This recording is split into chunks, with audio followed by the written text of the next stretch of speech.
नमस्कार, मैं हूं रविंद्र जैन और आप देख रहे हैं मुंबई मास टाइम्स। आइए देखते हैं आज की मुख्य खबर।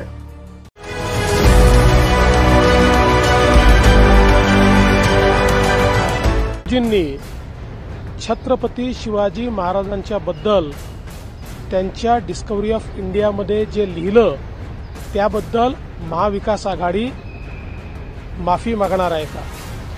शिवाजी महाराजांनी खरं म्हणजे पूर्णपणे शुद्ध पद्धतीने हे राजकीय आंदोलन आहे।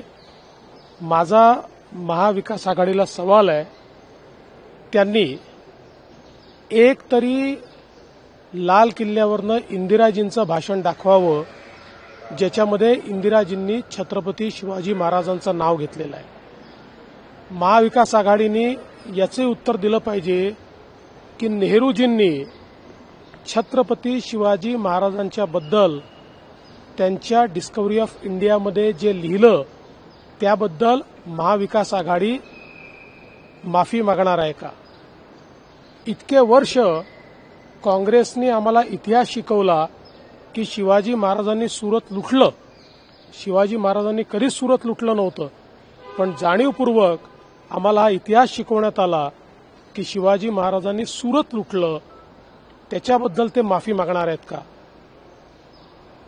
मध्य प्रदेशमध्ये काँग्रेसचं सरकार असताना कमलनाथजींच्या मतदारसंघामध्ये छत्रपती शिवाजी महाराजांचा पुतळा बुलडोझरनी हटवण्याचं पाप हे काँग्रेसने केलं।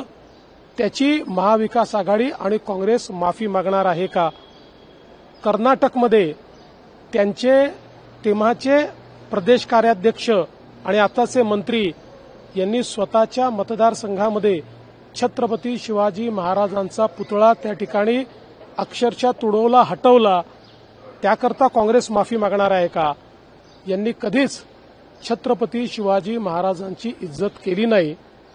महाविकास आघाडी केवळ निवडणुका डोळ्यासमोर ठेवून अशा प्रकारचं आंदोलन करत आहे आणि देशाच्या प्रधानमंत्र्यांनी थेट त्या ठिकाणी छत्रपती शिवाजी महाराजांची माफी मागितली आहे, शिवप्रेमींची माफी मागितली आहे।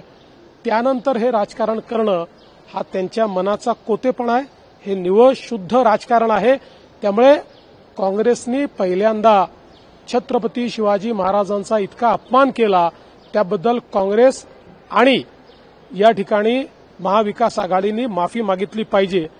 आणि पवारसाहेब तर स्वतः त्या ठिकाणी संरक्षण मंत्री होते आणि ते संरक्षण मंत्री असताना अशा प्रकारे नेव्हीला कटघऱ्यात उभं करायचं आणि वेगवेगळ्या प्रकारचे आरोप लावायचे हे त्यांना तरी मान्य आहे का?